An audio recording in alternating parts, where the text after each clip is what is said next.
जी, बिस्मिल्लाहिर्रहमानिर्रहीम, अस्सलाम वालेकुम। तो आज एक्सरसाइज 7.7 करेंगे। ये भी इंतहाई आसान एक्सरसाइज है। अगर आपने प्रोबेबिलिटी को अच्छी तरह समझा है, काउंटिंग प्रिंसिपल आपको आता है, परमुटेशन कॉम्बिनेशन पे ग्रिप अच्छी है, तो कोई इसमें मसला नहीं है कि आपको ये एक्सरसाइज भी समझ ना आए। इंतहाई आसान एक्सरसाइज है, प्रोवाइडेड कि आपकी पिछली एक्सरसाइजेस पर ग्रिप अच्छी है। अच्छा जी, अगर आप ये स्किप करके इधर आ रहे हैं तो आई वुड हाईली रिकमेंड कि आप पिछली कोई भी एक्सरसाइज स्किप ना करें, खासकर इस चैप्टर की। और मैं हाईली रिकमेंड करूंगा कि आप इस चैप्टर को, अगर आपको समझ आया, जो कि आना चाहिए, मुश्किल नहीं है, तो ये इसके क्वेश्चन आप ज़रूर पेपर में अटेम्प्ट करें। उसकी वजह ये है कि ये छोटे छोटे क्वेश्चन हैं, बड़ी जल्दी हो जाएंगे और मुफ्त के नंबर हैं अगर आपको ये आते हैं। आप चल के अगले चैप्टर में देख लेंगे कि कितने कितने लेंथी क्वेश्चंस हैं नेक्स्ट चैप्टर के। Next chapter I would recommend कि अगर आप उसको पेपर में तो करके ज़रूर जाएं, क्योंकि मैंने आपको बताया कि हर चैप्टर बड़ा अहम है। लेकिन अगर आप चॉइस मिले तो मैं तो 7th चैप्टर के लाजमी अटेम्प्ट करूंगा पेपर में क्वेश्चन। ठीक है जी। खैर, ये तो ये पेपर पॉइंट ऑफ व्यू से बात। तो ये अभी हम देखते हैं कि एडिशन ऑफ प्रोबेबिलिटीज, एडिशन और मल्टीप्लिकेशन। अच्छा, बात ये है कि अभी तक जितनी भी हमने देखी हैं, फर्ज करें कि एक हमने किया है, डाई रोल किया है, उसे चले डी से इवेंट को या ए से ही चले रिप्रेजेंट कर लें। तो 1 2 3 4 5 एंड 6 है। इसमें हमें पता है कि प्रोबेबिलिटी ऑफ 1 क्या होगी, यानी कि 1 आने की प्रोबेबिलिटी 1/6 है। इसी तरह up to so on probability 6 आने की क्या है, 1/6 है। ठीक है। अगर मैं पूछूं कि प्रोबेबिलिटी क्या है कि एक या दो आएगा, तो उसे ऐसे लिख सकते हैं आप, प्रोबेबिलिटी ऑफ 1 और 2। ये लिख लें या इसको इवेंट असाइन कर दें कि जी बी इवेंट ये है कि एक आएगा और सी इवेंट ये है कि दो आएगा। And what is the probability of A and B, A and B, तो वो प्रोबेबिलिटी हो जाएगी, इन दोनों को ऐड कर देंगे, probability of A plus probability of B, और ये हो जाएगी 1/6, ये हो जाएगी 2/6। तो ये तो ऐड करके है ना, तो हमें पहले ही पता था कि ये दोनों के आने की है कि एक और दो एलिमेंट्स हो गए, तो 2/6। तो जी ये 1/3 प्रोबेबिलिटी है, जो कि इस केस में भी 1/3 प्रोबेबिलिटी है। अच्छा, और इसको यूनियन के तौर पर हम रिप्रेजेंट करते हैं। एक और इधर अगर मैं पूछूं, ये और के लिए है, ये 1 और 2 और पूछा जाए तो उसे फिर यूनियन के थ्रू रिप्रेजेंट करते हैं ना सेट्स में। अगर मैं पूछूं कि व्हाट इज द प्रोबेबिलिटी कि एक और दो आए, तो वो तो फिर आपको पता है कि ए इंटरसेक्शन बी का मतलब है कि एक भी आए और दो भी आए, तो वो आपको पता है कि उसकी प्रोबेबिलिटी तो फिर जीरो होगी, क्योंकि जब एक डाई फेंकेंगे तो वो डाई या जीरो होगा या वन होगा या वो टू होगा, दोनों एट ए टाइम तो आ ही नहीं सकते। तो इसका मतलब है कि ये डिसजॉइंट, इन्हें ऐसे ऐसों को क्या कहते हैं, डिसजॉइंट सेट्स या डिसजॉइंट इवेंट्स। यहाँ आपको याद होगा म्यूचुअली एक्सक्लूसिव भी पीछे पड़ा था। ठीक है। अच्छा, अब हम क्या करेंगे, बाज़ दफ़ा हमारे लिए ये कन्वीनियंट होता है कि हम सेट्स की फॉर्म में इन इवेंट्स को रिप्रेजेंट कर लें, हमारी ज़िंदगी आसान हो जाएगी। ठीक है। अब अगर आपको पीछे से सेट्स वाली याद है ना, सेकंड चैप्टर में सेट्स बड़ी डिटेल से पढ़े थे हमने। ठीक है, नहीं पढ़े तो फिर अब आप का कसूर है, जाके पढ़ लें उनको। और एक एक्सरसाइज थी, शायद 2.4 थी, उसमें सेट्स इस तरह के ये जो इसने बनाए हैं, इधर पिक्चर्स बनानी बड़ी डिटेल में मैंने आपको दिखाई थी, और वो मैंने बताई थी आपको कि कैसे ये बनती हैं और कैसे ये सारा मामला होता है। अब इसमें हम कर ये रहे हैं यहाँ पर कि ये देखें, फर्ज करें कि एक इवेंट है ए, उसे हम सेट से रिप्रेजेंट कर लेंगे, तो सैंपल स्पेस यूनिवर्सल सेट हो जाएगा और सेट बी जो है वो एक और सेट हो जाएगा। तो यूनिवर्सल सेट को आपको याद है कि हम इस तरह रिप्रेजेंट कर लेते होते थे, ठीक है। और उसमें एक सेट ए को इस तरह रिप्रेजेंट कर लेंगे और सेट बी को इस तरह रिप्रेजेंट कर लेंगे, और ये होगा एस सेट। इसका मतलब है कि ये जो सेट ए है वो ये है सारे का सारा, ठीक है, ये एरिया कवर कर रहा है। और सेट बी जो है वो ये एरिया कवर कर रहा है। अब आप देख लें कि ये ए और बी म्यूचुअली एक्सक्लूसिव हैं, डिसजॉइंट सेट्स हैं। जब ए होगा, ठीक है, ये कुछ भी हो सकता है ना, फर्ज करें कि एस है 1 से 20 तक नंबर हैं, 1 से 20 तक नंबर हैं, और ए जो है वो पहले 5 नंबर हैं, यहाँ पहले 10 कर लें, पहले 10 तक हैं, और बी जो है सेट है वो 11, 13, 15, 17, 19 है, ठीक है। अब जब आप एक चिट निकालेंगे, फर्ज करें ये चिटें लिखी हुई हैं 1 से 20 तक, ये एस सेट है हमारा, ठीक है। ये 1 से 20 तक चिट निकालेंगे तो हो ही नहीं सकता ए और बी इकट्ठे हों, या वो ए में से होगी चिट या बी में से होगी या दोनों में से नहीं होगी, ठीक है ना। ऐसे सेट्स जो ओवरलैप ना करें, ऐसे सेट्स क्या कहलाते हैं, डिसजॉइंट सेट्स कहलाते हैं, ठीक है। और अगर ये एक्सपेरिमेंट ये हो कि बी, मैं कह दूं कि इधर बी हो जाए, अगर फर्ज करें यहाँ से शुरू कर देते हैं 10 से, फिर 12, फिर 14, फिर 16, फिर 18 और फिर 20 हो जाए। चले पहले मैं इसकी वही एग्जांपल रहने देता हूँ, 11, 13, 15, 16, 17 और 19, ठीक है, ये डिसजॉइंट सेट्स हैं।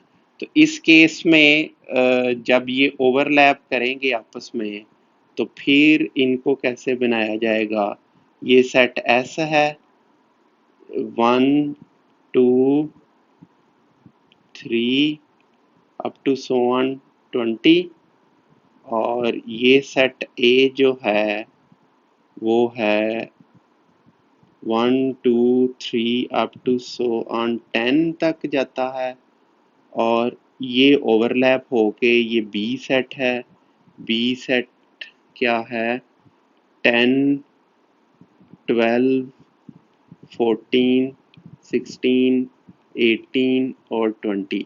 अब ये देखें कि 10 के ऊपर ये दोनों ओवरलैप कर रहे हैं, इसका ये एरिया जो है वो कॉमन एरिया है ए और बी में, ठीक है। और ये जो बाकी एरिया है ये जिसमें ये ब्लैक एरिया भी शामिल होगा वो ए में आता है। और किससे रिप्रेजेंट करें जो इनसे ज़रा कंट्रास्ट हो कलर है, कौन सा कलर कंट्रास्ट है, सारे चलें ग्रीन कर लेते हैं। ये जो ग्रीन एरिया है जिसमें ये ब्लैक एरिया भी आता है, ब्लैक को इसके ऊपर लगाएं, ठीक है। तो और ये ब्लू भी इसमें आता है, ठीक है, यहाँ पर। अच्छा, अब इस केस में क्या होगा कि ये ओवरलैपिंग सेट्स हैं। जब मैं कहूँ कि ए या बी की प्रोबेबिलिटी हमने फाइंड करनी है, तो अब आप देखें ए और बी की, ए और बी की मैं बात कर रहा हूँ, ए इंटरसेक्शन बी की क्या होगी, ए इंटरसेक्शन बी प्रोबेबिलिटी तो चले बाद में देखेंगे ना। ए इंटरसेक्शन बी में आता है कौन कौन सा एलिमेंट है, सिर्फ और सिर्फ 10 आता है इसमें, ठीक है। जबकि इस केस में ए इंटरसेक्शन बी में क्या था, इस केस में ए इंटरसेक्शन बी खाली था, ठीक है। इस केस में ए इंटरसेक्शन बी खाली है, और ए यूनियन बी में ये 10 आएंगे और फिर 11 से लेकर ये आ जाएंगे ए यूनियन बी में। इस केस में ए इंटरसेक्शन बी खाली नहीं है, ये ओवरलैपिंग है, और ए यूनियन हाँ हाँ, और वो ये सिर्फ ब्लैक हिस्सा है, ठीक है, उसमें ये ब्लैक हिस्सा आता है इसका। और जबकि ए यूनियन बी में ये पूरे का पूरा हिस्सा आता है बाहर वाली, ये जो कलेजी कलर, अब कलेजी कलर सही नज़र नहीं आ रहा होगा, इससे रिप्रेजेंट कर देता हूँ मैं। ये पूरा एरिया सेट ए और ये सेट बी, ये रिप्रेजेंट कर रहा है A intersection A union B को। ठीक है, अब जब मैं ए यूनियन बी की प्रोबेबिलिटी फाइंड आउट करनी है तो वो क्या होगी, ए यूनियन बी, उसमें ये A probability of A plus probability of B, लेकिन उसमें क्या होगा, ये ब्लैक एरिया दो दफा ऐड हो रहा है, वो ए में भी शामिल था, वो बी में भी शामिल था, तो उसमें से ये ब्लैक एरिया निकालना पड़ेगा जो कि इंटरसेक्शन की सूरत में है। तो फिर आप देख लें कि फार्मूला ये होगा,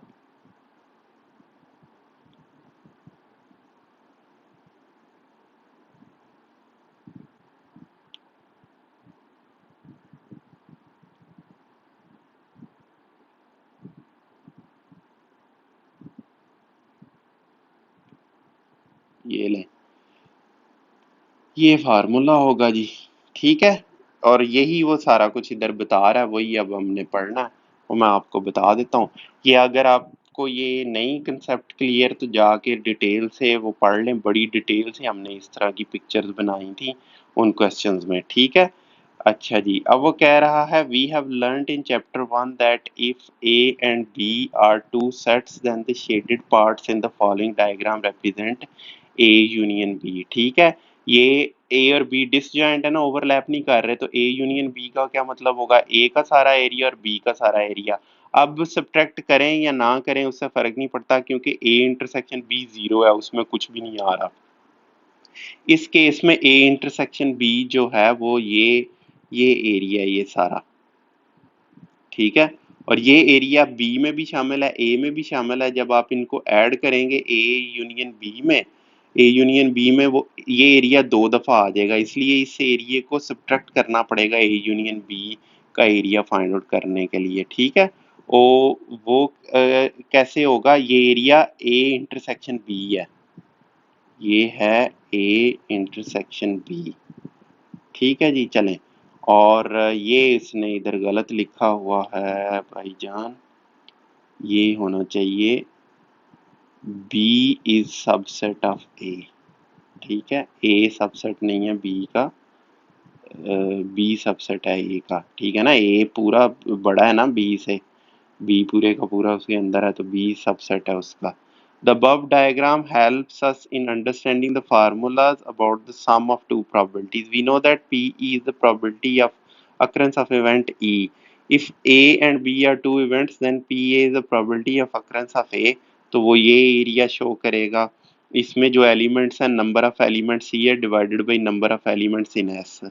PB is the probability of occurrence of event B. तो P union B is probability of occurrence of A union B। ठीक है,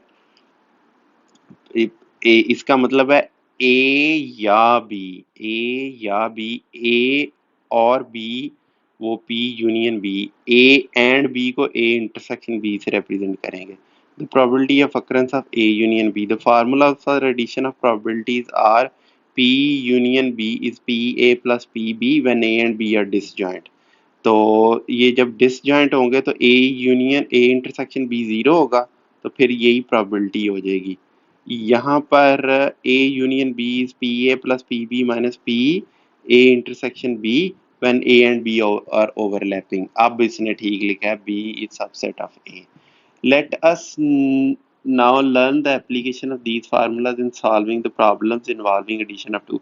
आप यही फार्मूला हर जगह भी अप्लाई कर सकते हैं। जब डिसजॉइंट होंगे तो ए इंटरसेक्शन बी जीरो होगा, आप इधर जीरो लिख दें और बात खत्म। ठीक है, नहीं तो आप ठीक है A union B is a probability of A plus probability of B करके भी आप लिख सकते हैं। ठीक है जी, चलें, अब हम एग्जाम्पल देखते हैं, जल्दी जल्दी ज़रा आप कर लें, कोई इसमें मुश्किल काम नहीं है। अगर आपने थेरियाँ पीछे पढ़ी हैं, ये आप मिक्स ना कर दें, इसके साथ इसको मैं हटा ही दूँ। आप ये इस एग्जांपल के साथ में देयर आर 20 चिट्स ए से बी तक एक बैग में है, find the probability of picking a chit the number written of which is a multiple of 4 or multiple of 7। तो इट मींस के we are finding the probability of 4 union 7। Probability of 4 इसे event कह लें चाहे, और probability of division of 4, तो ठीक है इनको 4 ना कि अगर 4 आने की होती तो फिर बात थी। ये ए इवेंट क्या हो जाएगा, 4 से 20 तक मल्टीपल्स ऑफ 4 हैं, और इनको आप नंबरिंग करें तो ये 4 बनते हैं, 1 2 5 बनते हैं, 1 2 3 4 5, तो 5 आ गया, तो पी ए क्या हो जाएगा 5/20। B B B B B B आपने लिखा, फाइंड वो मल्टीपल ऑफ 7 है, 7 और 14 है। नंबर ऑफ बी जो है एलिमेंट्स ये 2 हो जाएंगे, तो प्रोबेबिलिटी ऑफ बी क्या हो जाएगी 2/20 1/10। As A and B are disjoint sets, A union B is probability of A plus probability of B 1/4 plus 1/10 is equal to 7/20। ठीक है जी, कि क्या प्रोबेबिलिटी है कि हमारे पास 4 या 7 का मल्टीपल आएगा, तो वो यहाँ हमारे पास ये इनमें से कोई आए नंबर या इनमें से आए, और ये आप देख लें डिसजॉइंट है। डिसजॉइंट क्यों है, क्योंकि 7 और 14 इसमें नहीं शामिल और ये कोई भी नंबर इसमें नहीं शामिल। ठीक है, इसलिए जब ये होगा इवेंट बी होगा तो ए नहीं हो सकता, ए होगा तो बी नहीं हो सकता। इसका मतलब है ए इंटरसेक्शन बी 0 है, तो ये फार्मूला होल्ड करेगा। तो जब इनको ऐड करेंगे तो 7/20 इसकी प्रोबेबिलिटी आ जाएगी। चलें जी, a die is thrown, find the probability dots on top और प्राइम नंबर्स और ऑड नंबर्स। अब प्राइम नंबर्स क्या होते हैं, प्राइम नंबर्स हैं 2 3 एंड 5, और ऑड नंबर है 1 3 और 5। अब ये 3 5 ओवरलैप कर रहे हैं ना आपस में, तो ए ये है नंबर, इसमें 3 है, बी में ये है, इंटरसेक्शन में ये 2 आ गए हैं। ठीक है, और आप आगे लिखा नहीं हुआ, मैं अब आपको कर देता हूँ। Probability of A union B क्या होगी, ये होगी probability of A plus probability of B. ये अब आप इधर ना समझ लें,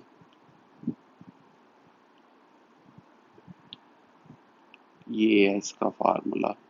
probability of A union B is probability of A plus probability of B minus probability of A intersection B है। ठीक है, प्रोबेबिलिटी ऑफ ए क्या है, ए किधर है, किधर है जी, ये 3 है, 3 ओवर, और ये क्या है 6 है। इसकी क्या प्रोबेबिलिटी है, बी की 3 है ना इसमें, और ये टोटल 6 है, 3/6 है, इंटरसेक्शन 2/6 है, तो ये क्या आ जाएगा 3 6 4, 4/6 आ जाएगा, 2/3 आ जाएगा। ठीक है जी, ये आपका आंसर आ गया। चलें अब आगे एक्सरसाइज शुरू करते हैं। एक्सरसाइज में वो कह रहा है जी, पहला क्वेश्चन है, ए सैंपल स्पेस ये है हमारे पास 1 2 3 9, ए उस इवेंट ए है 2 4 6 8, और इवेंट बी है फाइंड पी यूनियन ए। तो अच्छा 2 इसमें आता है, तो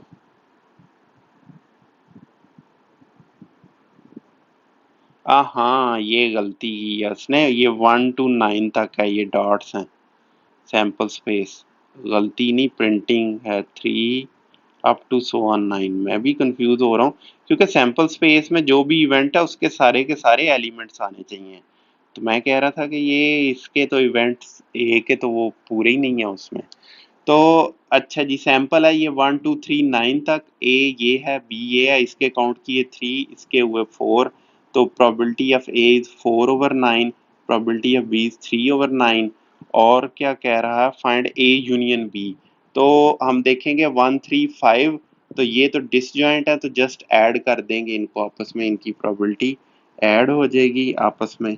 ठीक है, ये देखें ए यूनियन बी, और ये ए इंटरसेक्शन बी 0 कर दिया। मैं तो यही फार्मूला करता हूँ, डिसजॉइंट के केस में इसको 0 लिख दिया, 0/9 7/9 हो गया आंसर। ठीक है जी, और A box contains 10 red, 30 white and 20 black marbles. The marble is drawn at random. Find the probability that it is either red or white. ये red होगा और white होगा, ठीक है, यहाँ रेड है या व्हाइट है। तो यहाँ तो वो जब रेड होगा व्हाइट नहीं हो सकता, व्हाइट होगा तो रेड नहीं हो सकता, तो ये क्या हुए, डिसजॉइंट हुए। जब डिसजॉइंट होंगे तो इसका मतलब है कि ऐड होंगी इनकी प्रोबेबिलिटी। व्हाइट की प्रोबेबिलिटी क्या, 30 डिवाइडेड बाई 10 प्लस 30 प्लस 20 जो कि 60 होता है, हाफ हुई। ब्लैक की प्रोबेबिलिटी, रेड सॉरी व्हाइट की, तो हाँ व्हाइट की कर ली हमने, रेड की क्या 10/60। तो इनको आपस में ऐड कर दें आप, डिसजॉइंट है तो मैं ये देख लें कि इनके इंटरसेक्शन को 0 लिख रहा हूँ, तो ये 2/3 इसकी प्रोबेबिलिटी आ जाएगी आपके पास। अब वो कह रहा है natural number is chosen out of the first 50 natural numbers, what is the probability that the chosen number is a multiple of 3 और 5। उसकी प्रोबेबिलिटी क्या है, कह रहा है कि एक नेचुरल नंबर हमने सिलेक्ट किया है आउट ऑफ फर्स्ट 50 नंबर्स, तो 3 और 5 वो मल्टीपल हैं, तो हम नेचुरल लिख लें नेचुरल नंबर्स, ठीक है, 1 से 50 तक है। मल्टीपल ऑफ 3 क्या होंगे, 3 6 9 48 तक। मल्टीपल ऑफ 5 क्या, 5 10 5 और 15 50 तक। तो नंबर ऑफ नेचुरल नंबर्स कितने हैं, 50 हैं। नंबर ऑफ एज कितने हैं, ये 48, 3 पे 16 होंगे, और नंबर ऑफ बीज कितने हैं, 10 है। ए यूनियन बी क्या है, वो ये आपके सामने है। ए इंटरसेक्शन बी क्या है, ये 3 नंबर्स इंटरसेक्शन में आएंगे।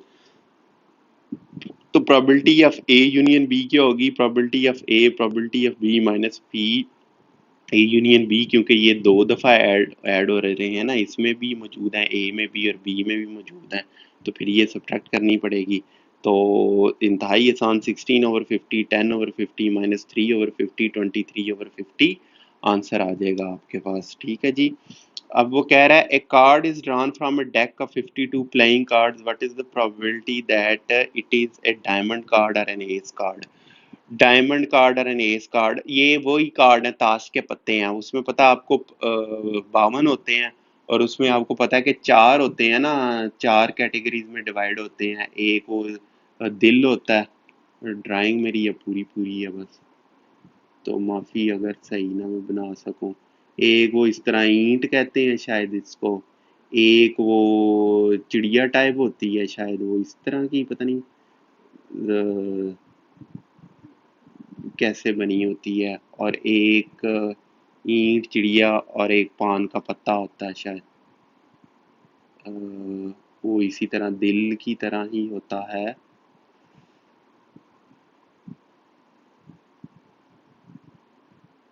इस तरह ये, और एक चिड़िया सी होती है, याद नहीं हो मुझे। इस तरह ये 4 टाइप्स के होते हैं। और what is the probability that the diamond, ये है डायमंड, इसको डायमंड कहते हैं। और एस डायमंड कितने होंगे, 13 डायमंड्स होंगे ना, यानी कि वो 1 से स्टार्ट होते हैं अप टू सो ऑन 9 तक जाते हैं, या 10 तक शायद जाते हैं, फिर उसके बाद हाँ 10 तक जाते हैं, और उसके बाद जैक होता है, क्वीन होती है, और किंग होता है, ठीक है, और इसे 1 वाले को एस कहते हैं। और वो कह रहा है कि ये सारे इसी तरह इनमें रिपीट होते हैं, इसमें भी ये 13 होंगे, इसमें भी 13 होंगे, और एक चौथा वो जो जिसे चिड़िया वगैरह कहते हैं उसे भी कहेंगे 13 होंगे, तो टोटल 52 हुए। What is the probability that it is a diamond और एन एस। तो डायमंड टोटल कितने हैं, 13 है, एस कितने हैं, 4 हैं। ये हर चारों कैटेगरी में एक एक एस है ना, तो एस कितने हुए, 4 हुए। तो डी इंटरसेक्शन डायमंड भी हो और एस भी हो तो वो तो एक ही है, ठीक है, तो A1 आ गया इधर। अब हमने और क्या है ना, उसने डायमंड कार्ड और एन एस कार्ड, तो A union D find out करना है, तो P D plus P A minus P A intersection D है, 13/12 4/52 माइनस 1/52 आ जाएगा। ये दिखा ही दूं मैं आपको,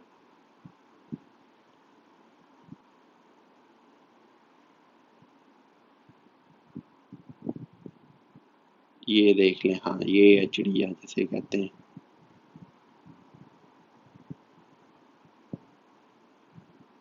ठीक है जी। ये ये जो है वो स्पेड कहलाता है, ये डायमंड कहलाता है, ये पता नहीं इसे क्या कहते हैं, ये हार्ट कहलाता है। और ये देखें जोकर, जे होता है, एक क्वीन होती है और किंग होता है। ठीक है, ये चार कैटेगरीज हैं, ये भी 13 13। ये ए, इसे ये एस है, ए फॉर एस। ठीक है जी। अच्छा जी, तो इधर चलते हैं अब हम। A die is thrown twice, एक डाई को दो दफा फेंका गया, what is the probability that sum of the number of dots shown is 3 or 11।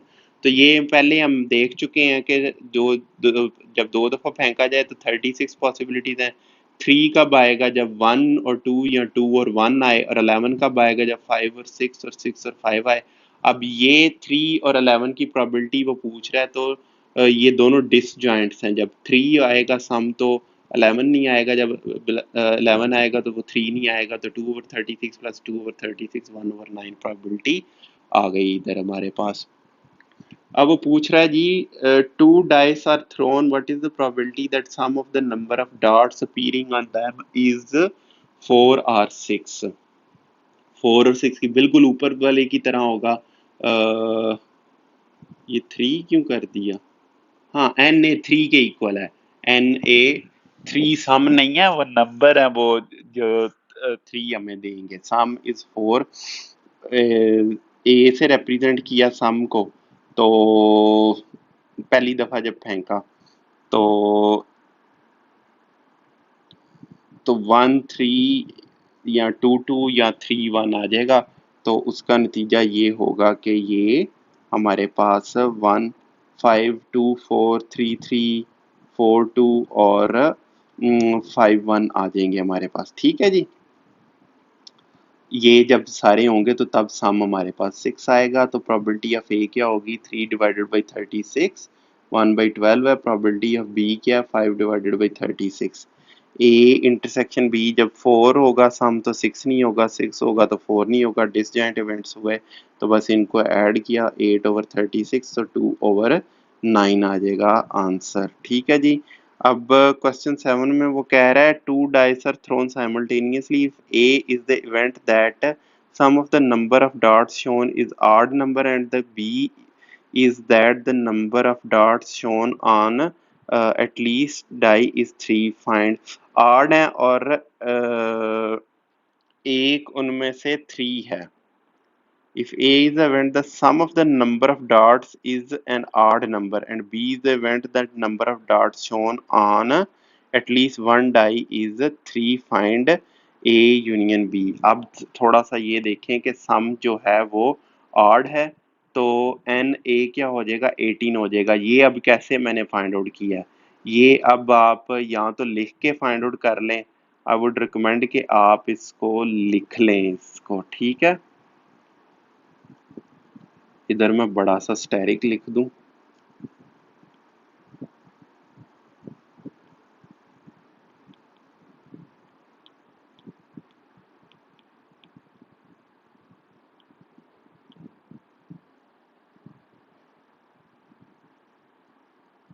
Please right all the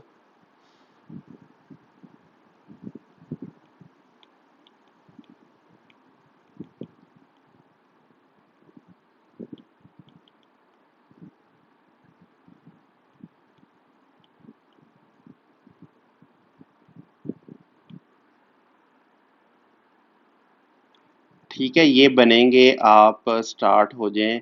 1 1 तो इवन होगा, 1 2 होगा, 1 4 होगा, 1 6 होगा। ठीक है, इस तरह आप चलते जाएं। 2 1 होगा, ठीक है, 2 3 होगा, 2 5 होगा। इस तरह आप चलते जाएं और ये जाएगा, आखिरी होगा ये, आखिरी ये क्या कॉम्बिनेशन होगा, मैं लिख देता हूँ आपको यहाँ पर। इसको थोड़ा सा ऊपर कर लें क्योंकि ये पेज की लाइन है, तो ये 1 2 और ये होगा 5 और 6, ये कॉम्बिनेशन बनेंगे। वैसे इसको और भी तरीका है देखने का। देखें ये आड कब होगा, जब इनमें से सम कब आड होगा, एक इवन होगा और एक आड होगा। ठीक है, तो पहली ए प्लेस कितने तरीकों से फिल की जा सकती है? अगर पहली में, उसमें से आपको पता है आधे इवन है और आधे आड हैं। ठीक है, half of them are even and half of them are odd. तो जब भी ये एक प्लेस को आप इवन से फिल करें और दूसरी को आड से फिल करें, तो ये आपके पास आ जाएंगे, सम जो है वो आएगा, आड आएगा। ठीक है, उनमें से एटलीस्ट वन आड होना चाहिए, एटलीस्ट वन आड। दो प्लेसेस है ना जिसमें आपके पास 6 पॉसिबिलिटीज है फिल करने की, तो उनमें से एटलीस्ट वन आड होगा, तो फिर ये प्लेस आड हो जाएगी। ठीक है, तो अगर फर्ज करें कि पहली प्लेस आड है आपके पास, पहली प्लेस में आड आता है, तो आड क्या होगा, 1 3 और 5 से आप पहली प्लेस फिल कर सकते हैं। तो 3 वे से ये फिल होगी, तो दूसरी प्लेस किससे फिल होगी, 2 4 और 6 से। फिर आपके पास ये आड आएंगे, तो 3 इंटू 3 9 हो गया। और यही काम अब आप दूसरी दफा करेंगे कि पहली प्लेस 2 4 और 6 से फिल हो सकती है, और दूसरी प्लेस किससे, 1 3 और 5 से फिल हो सकती है। तो 9 प्लस 9 18 हो गया। आप यहाँ से भी ऑब्जर्व करके देख सकते हैं कि ये 18 बनेंगे, और आप लिख भी सकते हैं जिस तरह भी है, ये 18 ही होंगे। मैंने वो लिखा नहीं, आप लिख लीजिएगा, मैंने ये नीचे लिख दिया। इधर मैं स्टेरिक फिर डाल दूं कि ये नीचे इसको देख लें। तो बी ये इवेंट है कि एटलीस्ट 1 इज 3। तो फिर आप काउंटिंग प्रिंसिपल लगा लें, जब एक है कि पहले वाला 3 होगा तो दूसरा कुछ भी हो सकता है 1 से 6 तक। तो first can be filled by only 1 way and second can be filled by 6 ways, तो ये 6 हो जाएगा। अब 3 तो इधर भी तो हो सकता है ना, तो फिर वो 6 हो जाएंगे, तो ये 12 आने चाहिए, और एक इनमें से ओवरलैप कर रहा है, तो इसलिए ये 11 आ गया। ये 3 3 वाला ओवरलैप करेगा ना। ठीक है, तो लिख लें तो ज्यादा बेहतर है इस केस में, लेकिन पहले केस में लिखे बगैर भी हो जाएगा। अच्छा जी, अब ए इंटरसेक्शन बी है, ए इंटरसेक्शन बी ये वाले बनेंगे। ठीक है,